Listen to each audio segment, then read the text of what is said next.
అంతా ఎదిగామన్నా, ఎక్కడ కనిపించలేదన్నా.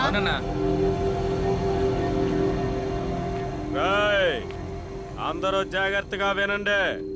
నిన్న ఈ పేటలో ఒక అమ్మాయిని చూశాను. నేను ఈ పేట అమ్మాయిల జోలికి రాను. అమ్మాయి ఈ పేటలోనే ఉంది, నాకు తెలుసు. ఈ పేటలో ఎవరిట్లో ఉన్నా మర్యాదగా నాకు అప్పచెప్పండి. అల్లుడు, ఆ అమ్మాయి ఈ పేటలో లేనట్టుంది. మన చేతి దొరకకుండా పోదు. రేపు ఊరంతా వలేసి పడదాం. పదా.